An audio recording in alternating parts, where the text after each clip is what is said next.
सेविका का नाम ये कंबोधिलाल है, कैसा ही रंगो रूप है पैसा ही माल है।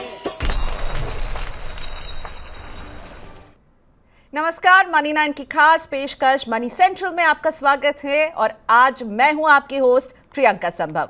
देश और दुनिया की अर्थव्यवस्था से जुड़ी खबरें लेकर हम स्टूडियो पहुंच चुके हैं और उन खबरों का विश्लेषण करके आपकी जेब पर होने वाले असर को हम बताएंगे, जिसमें हमारी मदद करते हैं मनी 9 के एडिटर अंशुमान तिवारी जी। अंशुमान सर, स्वागत है आपका। अंशुमान सर स्टूडियो में नहीं है, लेकिन खबरों का विश्लेषण करने के लिए हमारे लिए हमेशा वो वक्त निकाल करके पहुंच जाते हैं। तो अंशुमान जी से हम बातचीत शुरू करें उससे पहले आपको बताते हैं कि आज क्या कुछ खास रहेगा मनी सेंट्रल में, यानी किन खबरों पर हम फोकस करने वाले हैं। तो सबसे पहली खबर चावल से जुड़ी रहेगी। क्या सरकार के गले फंसा चावल का स्टॉक? इस पूरी खबर को समझिए अंशुमान तिवारी के नजरिए से। इसके बाद जानेंगे कैसे बढ़ सकता है बीमा कंपनियों का खर्चा। मनरेगा को लेकर सरकार को कैसे सरकार के ऊपर राजनीतिक दबाव जो है वो बढ़ रहा है। और अगली खबर रहेगी यस बैंक को लेकर। यस बैंक में कर्मचारियों की बड़ी छटनी, और इस छटनी की वजह क्या है अंशुमान तिवारी से हम समझने वाले हैं। इसके बाद सबसे बड़ी खबर है आज की मॉनसून को लेकर के। आप भी शायद अपने शहर में बेहाल हैं, तो मॉनसून फंस रहा है और चिंता बढ़ रही है। क्या है नया अपडेट, ये पूरी खबर आगे। साथ ही में क्या मौसम बिगड़ेगा तो भारत की साख पर किस तरह का असर पड़ने वाला है, इस खबर पर भी हम आज फोकस करने वाले हैं। लेकिन सबसे पहले शुरुआत करते, जैसे मैंने कहा, चावल से जुड़ी एक अहम खबर के साथ। भारतीय खाद्य निगम के गोदामों में चावल और धान के बढ़ते स्टॉक को देखते हुए चावल निर्यातकों ने सरकार से चावल निर्यात पर लगी पाबंदी को हटाने की मांग की है। सरकार ने निर्यात पर कई तरह की पाबंदियां लगा रखी हैं। देश से सफेद गैर बासमती चावल निर्यात पर रोक है। साथ में सैला चावल के निर्यात पर 20% टैक्स लागू है। सरकार ने चावल की घरेलू जरूरत को देखते हुए निर्यात पर यह पाबंदी लगाई थी, लेकिन अब सरकार के गोदामों में चावल का स्टॉक भर गया है, जिसे देखते हुए निर्यातक सरकार से इन पाबंदियों को हटाने की मांग कर रहे हैं। 1 जून तक केंद्रीय पूल में चावल का स्टॉक 325 लाख टन और धान का स्टॉक 277 लाख टन दर्ज किया गया है। अंशुमान जी, ये चावल की खबर मैं समझना चाहूंगी कि क्या चावल निर्यात पर पाबंदी हट सकती है, क्योंकि अब प्रेशर बनने लगा है, जिस तरह का एक इन्वेंट्री अब पाइल अप हो रहा है। हाँ, जो इन्वेंट्री का नंबर है सरकार के पास स्टॉक का काफी बड़ा है। धान का स्टॉक लगभग 270 लाख टन है और चावल का स्टॉक 325 लाख टन है। मतलब अगर आप मान के चलें तो 400 लाख टन के आसपास का स्टॉक सरकार के गोदाम में है और अब ये चावल सरकार के गले में फंस गया है। कल हमने मनी सेंट्रल में बताया था कि सरकार मनरेगा के बदले चावल बांटने की तैयारी कर रही है, मजदूरी के बदले, जिसे राज्य सरकारें और मजदूर कितना स्वीकार करेंगे बाद में पता चलेगा। लेकिन हुआ यह कि पिछले साल महंगाई के डर के कारण सरकार ने चावल के निर्यात को रोक दिया था और वो चावल और धान जो बाजार में उपलब्ध था वो सरकार के स्टॉक में आ गया। खरीफ की फसल सामने है, जिसकी बुआई शुरू होने वाली है और खरीफ की तैयारी में और खरीफ की खरीद के लिए गोदामों को खाली किया जाना जरूरी है। ऐसी स्थिति में अब इस चावल का क्या किया जाए? दुविधा यह है सरकार की कि अगर निर्यात खोला जाएगा तो बाजार में महंगाई पहले से ही, खाद्य उत्पादों की महंगाई पहले से ऊपर है और उसमें भी सीरियल्स की, अनाजों की महंगाई तो 8%, 9% से ऊपर बनी हुई है। तो एक तरफ निर्यातक के चाहते हैं कि चावल के निर्यात से पाबंदी हटाई जाए, जिससे कि चावल का निर्यात शुरू हो और खरीफ के मौसम से पहले बाजार से चावल विदेश में जाने लगे। लेकिन दूसरी तरफ सरकार की दुविधा ये कि 2 राज्यों में तुरंत चुनाव है और 2 राज्यों में अगले साल चुनाव है। महंगाई और खाद्य महंगाई की जो परिस्थिति है उसमें चावल का निर्यात हटाने से महंगाई को फिर नई ताकत मिल सकती है और इसीलिए यह प्रस्ताव रखा गया था कि मजदूरी के जरिए, मनरेगा की मजदूरी के बदले चावल को दिया जाए, जिससे कि सरकार के बजट से फंड्स भी नहीं जाएंगे और चावल मजदूरी के तौर पर दिया जा सकेगा। लेकिन यह गले फंस गया है चावल और खरीफ की फसल की बुआई सामने खड़ी हुई है। ठीक है, सो दिहाड़ी के बदले चावल, ये हमने कल के मनी सेंट्रल में डिस्कस भी किया था। उस पर और डिटेल अगर देखना चाहते हैं तो हमारे यूट्यूब चैनल पर उस शो पर जरूर जाइएगा। अगली खबर बीमा से जुड़ी हुई। इंश्योरेंस रेगुलेटर इरडा ने बीमा कंपनियों से कहा कि वो फिजिकल ब्रांच के नेटवर्क को बढ़ाए। रेगुलेटर ने हाल ही में जारी सर्कुलर में कहा है कि डिजिटल पेशकश से शहरी क्षेत्रों में तो बीमा की पहुंच बढ़ाने में मदद मिल रही है, लेकिन जो देश के दूर दराज के इलाके हैं वहां बीमा की पैठ बढ़ाने के लिए फिजिकल ब्रांचों की संख्या बढ़ाना जरूरी है। इस पहल से ग्राहकों में बीमा कंपनियों के प्रति भरोसा जो है वो बढ़ाने में मदद मिलेगी। इरडा का ये आदेश, इसके क्या मायने हैं और एक जो बीमा फॉर ऑल का टारगेट इरडा ने सेट किया है वहां तक पहुंचने में ये इंपॉर्टेंट रहेगा। अंशुमान जी, इस आदेश को आप कैसे रीड कर रहे हैं और आप इस कदम को मानते हैं सही दिशा में कदम है, लेकिन ग्राउंड पर इंप्लीमेंटेशन एक चुनौती? बीमा कंपनियों के लिए इरडा के आदेश इस समय चुनौती बन रहे हैं। लगातार इरडा ने पिछले 2-3 एक साल में जिस तरीके के फैसले लिए हैं वो बीमा कंपनियों के लिए वो इस बात के लिए तैयार नहीं थी। जैसे सर पॉलिसी के सरेंडर के नियम बदले गए, इसके बाद पॉलिसी की प्रक्रियाओं में बदलाव किया गया। अब इंश्योरेंस फॉर ऑल में इरडा को ये समझ में आ गया है कि भारत के अधिकांश लोग ऑनलाइन बीमा नहीं खरीदते हैं। उन्हें बीमा खरीदने के लिए उनके पास एजेंट का जाना जरूरी है, उन्हें कन्विंस करना जरूरी है, उनके सवालों के जवाब देना जरूरी है। शहरों में तो कम से कम ये स्थिति है कि लोग ऑनलाइन जाकर बीमा के प्रोडक्ट खरीद लेते हैं, पर ग्रामीण इलाकों में जहां इंश्योरेंस फॉर ऑल की जरूरत है या सबको बीमा पहुंचाने की जरूरत है, वहां ब्रांच नेटवर्क होना चाहिए जिससे कि एजेंट जाकर उनसे बात कर सकें और उन्हें वो प्रोडक्ट दे सकें।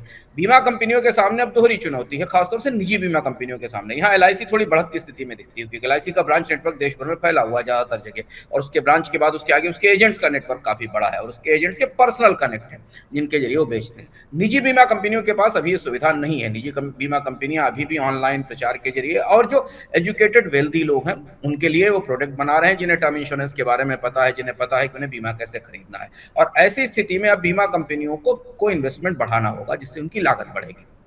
उन्हें एक तो नए एजेंट्स भर्ती करने पड़ेंगे जो बाजार में जाकर उसको बेच सकें, और दूसरा छोटे शहरों में, ग्रामीण इलाकों में और कस्बों में अपने ब्रांच नेटवर्क बनाने होंगे। रोजगार की दृष्टि से अच्छी खबर है, बीमा कंपनियों को नए लोगों को रोजगार देना होगा, निवेश करना होगा, लेकिन बीमा कंपनियां इस बढ़ती लागत को पॉलिसी से कैसे रिकवर करेंगी और क्या उनके पॉलिसी के प्रीमियम्स उससे महंगे होंगे, उनकी ऑपरेटिंग कॉस्ट इससे बढ़ेगी, ये देखने वाली बात होगी।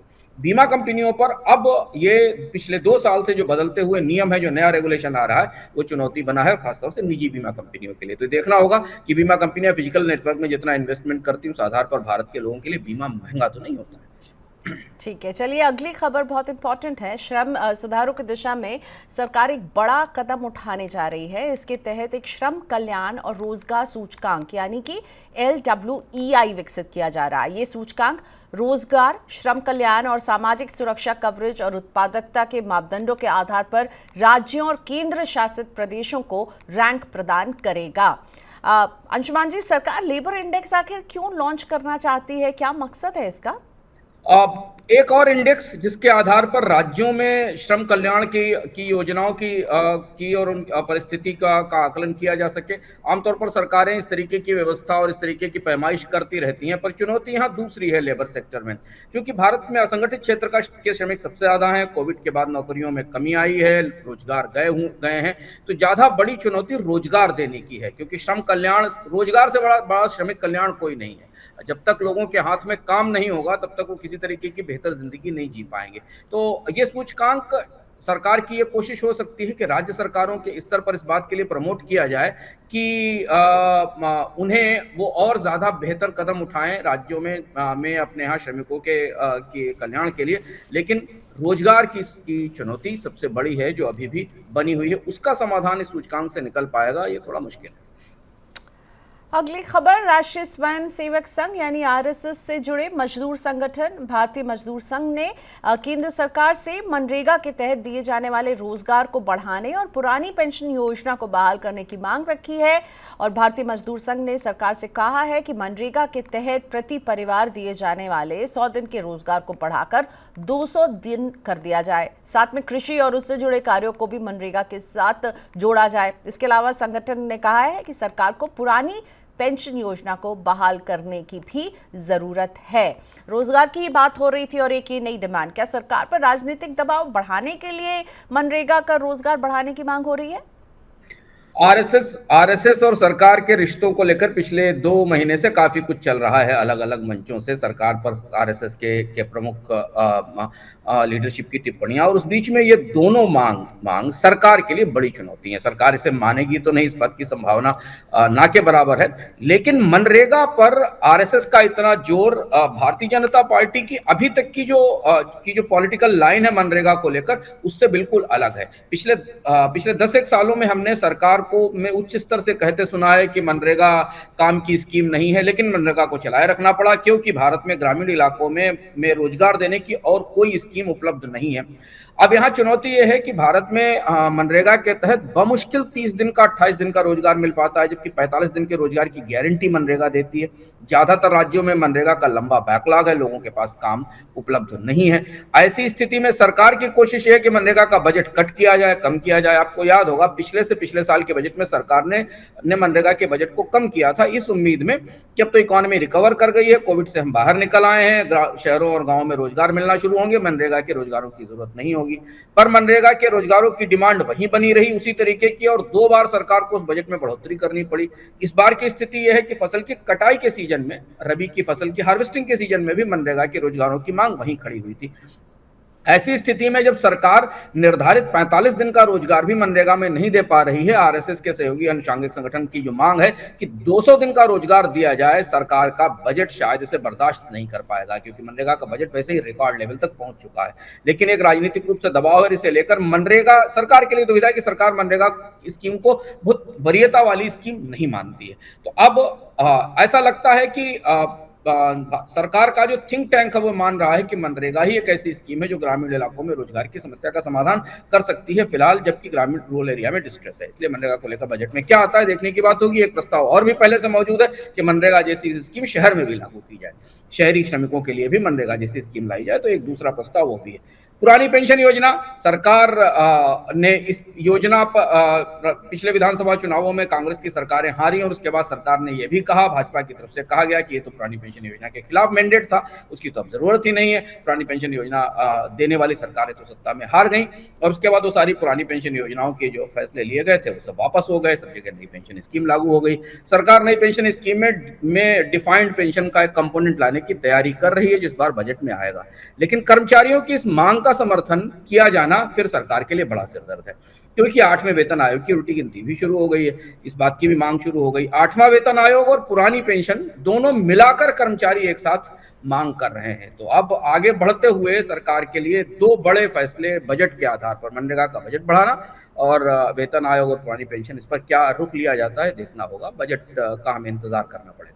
बिल्कुल, और बजट के सारे हाइलाइट्स और खबरों का विश्लेषण आप मनी 9 पर देखते रहिएगा जरूर। अगली खबर, देश के बड़े प्राइवेट बैंक यस बैंक ने अपने करीब 500 कर्मचारियों को नौकरी से निकाल दिया है। रिपोर्ट के मुताबिक मल्टीनेशनल कंसल्टेंट की सलाह पर बैंक में रीस्ट्रक्चरिंग हो रही है और उसी के तहत कर्मचारियों की छंटनी की गई है। सबसे ज्यादा छंटनी बैंक की शाखाओं में काम करने वाले कर्मचारियों की हुई है। रिपोर्ट में यह भी कहा गया है कि आने वाले दिनों में बैंक की तरफ से और कर्मचारियों को छटनी का सामना करना पड़ सकता है। एक और छटनी की खबर अंशुमान जी, यस बैंक में छटनी से क्या बैंक को उभरने में मदद मिलेगी, और आप इस खबर को रोजगार के पॉइंट ऑफ व्यू से जब देखते हैं तो क्या आप रीड कर रहे हैं? ये हमें एक और छटनी की खबर के तौर पर हम इसे नहीं देख सकते, क्योंकि भारत में ये पहली बार किसी प्राइवेट बैंक में इतनी बड़ी छटनी हो रही है। आमतौर पर जो छटनी हो रही थी वो आईटी सेक्टर में हो रही थी। यहाँ तो समस्या ये है कि सरकारी बैंकों के पास स्टाफ एट्रिशन करके जा रहा है प्राइवेट सेक्टर में, और ये पहला प्राइवेट सेक्टर का बैंक है जो अपने यहाँ 500 कर्मचारियों की छटनी कर रहा है, जबकि प्राइवेट सेक्टर को मार्केट में और ज्यादा लोगों के हायर करने की जरूरत है, और जिस तरीके का नेटवर्क ग्रो कर रहा है प्राइवेट बैंकिंग का, उसके लिए जरूरत है। तो यस बैंक एक अलग से स्टैंड अलोन केस जैसा है। बैंकिंग क्षेत्र में कर्मचारियों की मांग भी है, डिमांड भी है, भर्ती भी है, बल्कि सरकारी बैंकों से कर्मचारी निकलकर निजी बैंकों में जा रहे हैं। यस बैंक अपने कामकाज को थोड़ा संतुलित करने की कोशिश कर रहा है, खर्चे को कम करने की कोशिश कर रहा है। यस बैंक का एक दौर था 4-5 साल पहले जो संकट का दौर था, उसमें इस बैंक को बेल आउट दिया गया सरकार की तरफ से, बैंकों की तरफ से। अब यस बैंक की कोशिश यह है कि वो ज्यादा से ज्यादा ऑनलाइन सेवाओं की तरफ जाए और ब्रांचेस की में कर्मचारियों की कमी करे। इसका मतलब यह है कि इस बैंक की ब्रांचेस की संख्या भी कम होगी, यानी इस बैंक की जितनी ब्रांचेस पहले थी उससे कम होंगी, और बैंक ज्यादातर ऑनलाइन सेवाओं के मोड में जाएगा। क्योंकि बाजार में प्रतिस्पर्धा जिस तरह से बन रही है, फिनटेक कंपनियां हैं, स्मॉल बैंक हैं, और सरकारी बैंकों का नेटवर्क भी अब तेजी से बढ़ रहा है। निजी बैंक में पहली बार ऐसा सुन रहे हैं जब उसे कर्मचारियों में छटनी करनी पड़ रही है। इसका असर हमें इस बैंक के स्टॉक पर तो दिखाई देगा बाजार में, लेकिन बैंकिंग सेक्टर में अगर और भी बैंकों को लागत कम करने के लिए ऐसी जरूरत पड़ी तो फिर ये एक ट्रेंड भी बन सकता है कि निजी बैंकों में भी अब कर्मचारियों की छटनी हो। चलिए, तो पहला निजी बैंक जहां पे इस तरह के एक बड़े लेवल पर 500 लोगों की छटनी हमने देखी है। आईटी से जुड़ी हुई खबरें आती थी, पर अब निजी बैंक भी यहां पर छटनी करते हुए नजर आ रहे हैं। यस बैंक अभी जिसकी खबर हमने बताई आपको। बढ़ते हैं आगे और अब बजट से जुड़ी खबरें आपके लिए लेकर आते हैं।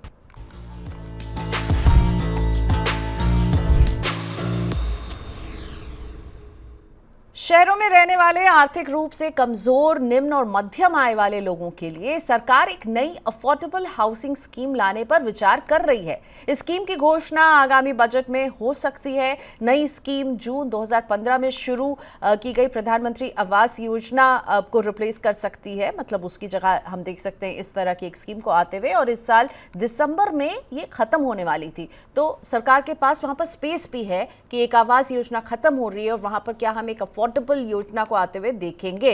अंशुमान जी, घरों की डिमांड तो बढ़ी है, फिर सरकार LIC, MIG और EWS कैटेगरी के लिए ये घरों की स्कीम को लाने की बात छेड़ रही है। और आपको क्या लग रहा है, इसमें कितना दम है? इसको हम होते हुए देख सकते हैं क्या इस बजट में? प्रियंका, ये बड़ा शिफ्ट है सरकार के हाउसिंग पॉलिसी में, और इसे हमें करीब से समझना पड़ेगा। सरकारें अभी तक केवल गरीब लोगों के लिए मकान बनाती थी, जो जो गरीब थे, जो गरीबी रेखा से नीचे थे। जितनी भी प्रधानमंत्री आवास योजनाएं या इससे पहले की आवास योजनाएं चली थी, वो आमतौर पर ग्रामीण इलाकों में गरीबों के लिए थी। उम्मीदें की गई थी कि सरकार जो इंसेंटिव्स रियल एस्टेट सेक्टर को दे रही है, बिल्डर्स को दे रही है अफोर्डेबल हाउसिंग के लिए, उसमें वास्तव में निजी क्षेत्र अपने निवेश से, बैंकों के मदद से अफोर्डेबल हाउसेस बनाएगा, सस्ते मकान बनाएगा, 1 बेडरूम 2 बेडरूम फ्लैट्स बनाएगा, और उन्हें बैंकों के कर्ज की सहायता से आम लोगों को उपलब्ध कराया जाएगा। अफोर्डेबल हाउसिंग पर हमने अफोर्डेबल हाउसिंग का मंत्र पिछले 6-7 साल में बार बार सुना। हर बजट में अफोर्डेबल हाउसिंग को प्रोत्साहन, बड़ी बड़ी चर्चाएं हुई, लेकिन इस स्कीम का आना इस बात का स्वीकार्य है, या सरकार इस बात को स्वीकार कर रही है कि निजी क्षेत्र को अफोर्डेबल हाउसिंग के लिए दी गई रियायतों का कोई नतीजा नहीं आया। बाजार में अफोर्डेबल हाउसिंग उपलब्ध होना बंद हो गई। जैसा कि हम बताते रहे, बाजार में सारे प्रीमियम हाउसेज मिल रहे हैं, 50 लाख से ऊपर के और 1 करोड़ से ऊपर के हाउसेज हैं। निजी बिल्डर्स ने अपने आप को एक तरह से सस्ते मकान, मिडिल क्लास के मकान, अफोर्डेबल हाउसिंग से अब पीछे खींच लिया है, क्योंकि जमीनों की कीमतें बढ़ गई हैं। शहरों के जिन इलाकों में पहले अफोर्डेबल हाउसिंग होनी थी, वहां 1 करोड़ के फ्लैट बन रहे हैं, जो अपने आसपास आप जाकर देख सकते हैं। ऐसी स्थिति में सस्ते मकान, MIG और ESIC और LIG मकान बनाने की जिम्मेदारी सरकार फिर ले रही है। यह प्रक्रिया इससे कुछ समय पहले तक चलती थी, करीब 20 साल पहले तक, जब आवास विकास और अथॉरिटीज इस तरीके के मकान बनाती थी। पर प्राइवेटाइजेशन आया और प्राइवेट सेक्टर को इस बात की जिम्मेदारी दी गई कि वो फ्लैट बनाए और उन्हें तैयार करें। अब यहाँ सरकार की एक बड़ी स्कीम का काम पूरा हो रहा है। तो अगर ये MIG, LIG और इस तरीके की हाउसिंग प्रोजेक्ट आते हैं जो शहरों में आएंगे, तो शहरी निम्न आय वर्ग और मध्यम आय वर्ग के लिए सरकार फिर मकान बनाना शुरू करेगी, और इसके लिए उसे भारी फंड की जरूरत होगी, निवेश करने की जरूरत होगी, क्योंकि शहरों में जमीन भी महंगी है और कॉस्ट भी महंगी है। हम कल ही आपको बता चुके हैं कि अंडर कंस्ट्रक्शन हाउसेस की कॉस्ट पिछले कुछ ही महीनों में 15 से 20% बढ़ चुकी है। तो एक बड़ा शिफ्ट है। ये माना गया था कि ग्रामीण इलाकों के मकान सरकार बना कर देगी, शहरी इलाकों के मकान बिल्डर बना कर देंगे आम लोगों के लिए। लेकिन अब ऐसा लग रहा है कि ग्रामीण इलाकों के मकान भी सरकार को बनाने पड़ेंगे, और शहरी इलाकों में भी मकानों की आपूर्ति बढ़ाने की जिम्मेदारी सरकार और उसकी एजेंसियों को लेनी होगी। तो एक यू टर्न हम यहाँ पर देख रहे हैं, क्योंकि डेवलपर से मैं भी बात करती रहती हूँ और यही सुनने को मिलता है कि अफोर्डेबल घर बनाना जो है कॉस्ट वाइज उनके लिए फीजिबल नहीं है, और इसीलिए शायद अब सरकार इस तरह की स्कीम पर विचार करती हुई दिख रही है। आगे, देश से निर्यात को बढ़ावा देने के लिए भारतीय निर्यातकों के संगठन FIIO ने सरकार से खुद की शिपिंग लाइनें विकसित करने की मांग की है। FIIO अध्यक्ष अश्विनी कुमार ने सरकार से कहा है कि कोविड महामारी और लाल सागर संकट की वजह से वैश्विक शिपिंग कंपनियों ने शिपिंग की दरों को कई गुना बढ़ा दिया है, और जिस वजह से भारत का निर्यात प्रभावित हुआ है। FIIO के मुताबिक भविष्य में इस तरह के संकट से निपटने के लिए सरकार को खुद की शिपिंग लाइन विकसित करने की जरूरत है। अंशुमान जी, भारत के पास खुद की शिपिंग लाइन होगी तो उससे आपको क्या लगता है कितना एक्सपोर्ट को फायदा पहुंच सकता है? थोड़ी ज्यादा महत्वाकांक्षी मांग लगती है, क्योंकि कमर्शियल शिपिंग से भारत सरकार पहले ही काफी समय से पहले विड्रॉ कर चुकी है। भारत सरकार केवल स्ट्रेटेजिक शिपिंग में है, जो नेवी के साथ है। कमर्शियल शिपिंग प्राइवेटाइज्ड है, और अगर सरकार खुद अपनी शिपिंग लाइन बनाती है और उसमें बड़ा निवेश करती है तो बजट से अब काफी फंड लाना पड़ेगा शिपिंग लाइन डेवलप करने के लिए। और आमतौर पर शिपिंग का पूरा बिजनेस ग्लोबली प्राइवेट सेक्टर के पास है, प्राइवेट शिपिंग लाइंस है। निर्यातकों की चिंता यह है कि चूंकि प्राइवेट शिपिंग लाइंस कई सारे वजहों से अपने प्राइसेस बढ़ा रही हैं, इंश्योरेंस के चार्जेस बढ़ा रही हैं, रिस्क कवरेज के चैलेंजेस हैं, क्योंकि दुनिया के अलग अलग हिस्सों में युद्ध चल रहे हैं, इसलिए भारतीय निर्यातकों की लागत बढ़ रही है। शिपिंग लाइंस निजी सरकारी शिपिंग लाइन भी उन्हीं नियमों के तहत काम करेगी जब तक कि सरकार शिपिंग पर सब्सिडी ना दे। तो ये एक नए तरीके का सुझाव है कि ऐसा कमर्शियल बिजनेस जिससे सरकार कभी निकल चुकी है और उसका काम नहीं है, उसमें वापस लौटने की बात है। एक नया पीएसयू, एक नई पब्लिक सेक्टर अंडरटेकिंग बनाने की बात है। मुझे लगता नहीं कि बजट के पास या सरकार के पास अभी सरकार की वरीयता में नया शिपिंग लाइन बनाना होगा, लेकिन निर्यातकों की लागत कम करने के लिए कुछ जरूर किया जाना चाहिए इस बजट में। और चलिए इसी के साथ अब हम रुक करेंगे मनी सेंट्रल की सबसे बड़ी खबर का।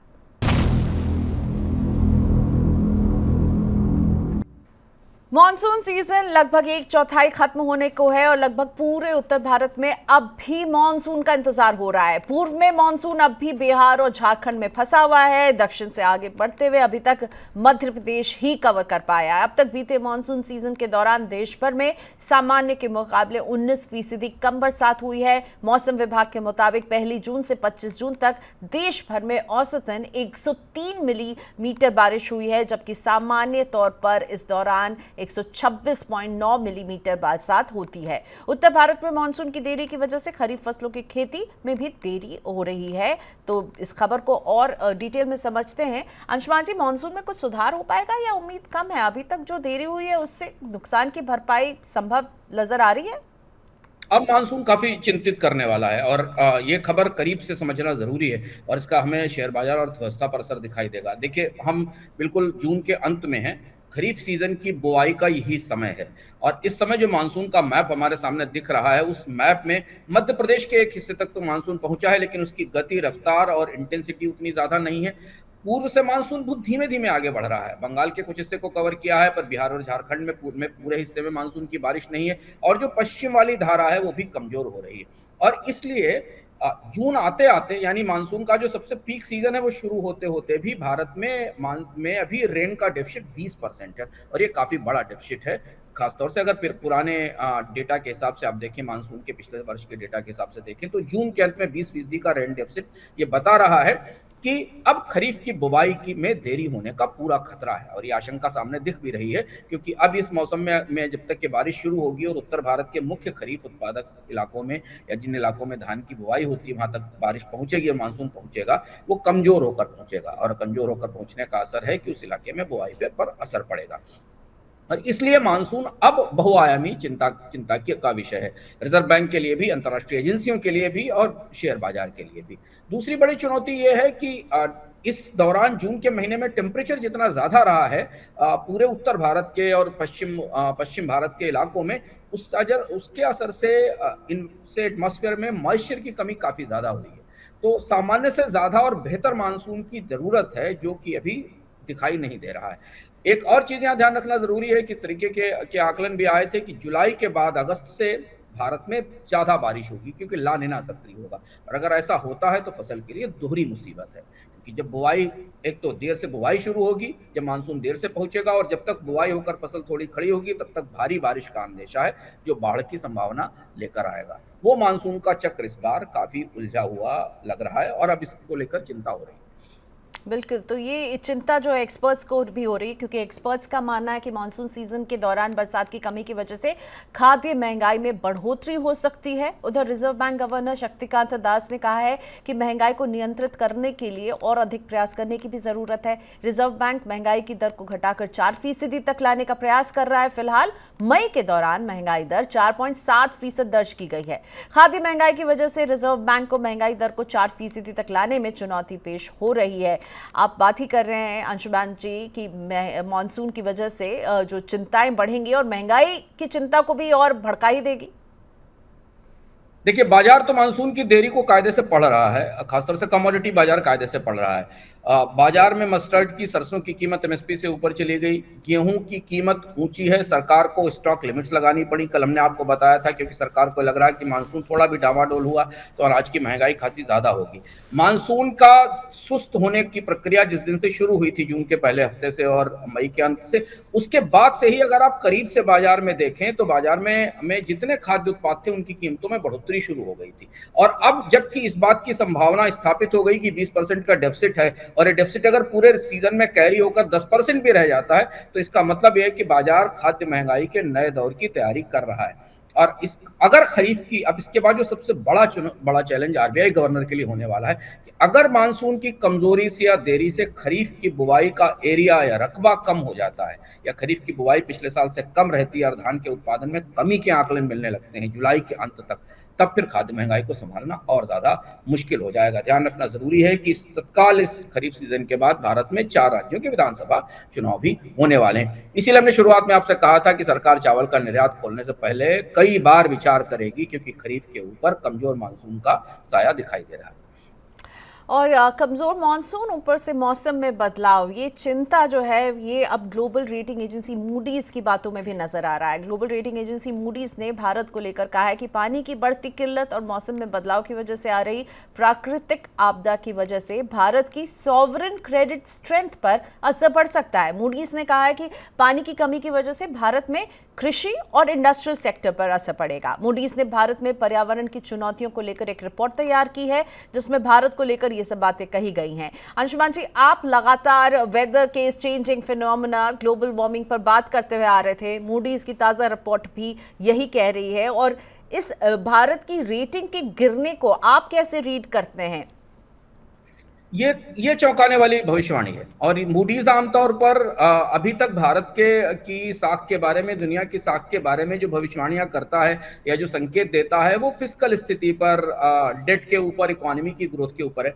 पहली बार किसी अंतर्राष्ट्रीय एजेंसी ने क्लाइमेट चेंज, ड्राउट, पानी की कमी को सीधे भारत की अर्थव्यवस्था से और भारत की आर्थिक विकास दर से और उससे कहीं ज्यादा भारत की रेटिंग और साख से जोड़ दिया। भारत की साख या रेटिंग पहले से भारतीय नीति निर्माताओं के लिए चिंता का विषय। लगभग 1 दशक बीत गया, भारत की साख रेटिंग इंप्रूव नहीं हुई, सरकारें बदल गई, ग्रोथ 7% हो गई, कोविड आया चला गया, भारत की साख अभी भी जंक से एक लेवल ऊपर ही है। भारत की जो सॉवरेन क्रेडिट रेटिंग है उसमें कोई रिवीजन नहीं हुआ। लंबे अरसे बाद 1 महीने पहले इसका आउटलुक थोड़ा सा पॉजिटिव हुआ था, लेकिन अब भारत की साख पर यह खराब और कमजोर मानसून का साया है। दूसरी चीज, मूडीज ने जो अपनी बात कही उसे ध्यान रखना जरूरी है, क्योंकि भारत की कृषि में सामान्य मानसून के बाद भी पिछले 7-8 सालों में जो स्पेशल या स्थानीय सूखे हैं उनकी संख्या बढ़ती चली जा रही है। हम विस्तार से इकोनॉमिका में बात कर चुके हैं, उसका लिंक भी हम आपको इसके डिस्क्रिप्शन बॉक्स में दे देंगे, जिसमें हमने ये बताया कि भारत के किन इलाकों में स्थायी तौर पर सूखा नियति बन चुका है। मानसून सामान्य हो या सामान्य से अच्छा हो, और कुछ इलाकों में सूखा हमेशा रहता है, पानी की कमी हमेशा रहती है। और दूसरी चीज ये कि क्लाइमेट चेंज का असर अर्थव्यवस्था पर पड़ने लगा। विस्तार से हमने इकोनॉमिका में इस पे बात की थी और कहा था कि भारत की कृषि सबसे ज्यादा खतरे में है। भारत के लोगों की जीविका पर सबसे बड़ा खतरा है, क्योंकि दुनिया में कृषि के पर आधारित आबादी सबसे ज्यादा रोजगार के लिए भारत में है, दुनिया के बड़े देशों में। और इसलिए मूडीज की ये चिंता भारत में पानी की कमी और उसके कारण कृषि के उत्पादन में गिरावट और उसके बाद भारत की आर्थिक विकास दर पर असर, ये तीनों चीजें काफी गंभीरता से ली जानी चाहिए। हमें यह भी ध्यान रखना जरूरी है कि पिछले साल कमजोर मानसून के कारण और एल नीनो के कारण भारत की कृषि की विकास दर पूरी तरह कमजोर रही थी, जबकि ओवरऑल विकास दर 7% थी, पर कृषि क्षेत्र की आर्थिक विकास दर पिछले पूरे साल मानसून के असर से प्रभावित रही थी। मूडीज की चिंता जरूर सरकार के कान तक पहुंचेगी। इस बार के बजट में खेती को लेकर जो पुराने रिवायत हैं, जिस तरीके की बातें की जाती हैं पुराने हिसाब से कि किसानों को कर्ज की जरूरत है और किसानों को समर्थन मूल्य की जरूरत है, ये समस्या उससे कहीं ज्यादा बड़ी हो चुकी है। जमीन और पानी की कमी, ना तो जमीन उपलब्ध है और ना पानी उपलब्ध है। ऐसी स्थिति में समर्थन मूल्य और कर्ज का क्या होगा जब सिंचाई के लिए पानी उपलब्ध नहीं होगा। तो ये सबसे बड़ा केंद्रीय मुद्दा है जो मूडीज ने अपनी इस रिपोर्ट के जरिए बताया, और इसका असर भारत की सॉवरेन साख पर भी पड़ेगा। ऑलराइट, चलिए अब इसी के साथ हम रुक करेंगे झटपट खबरों का।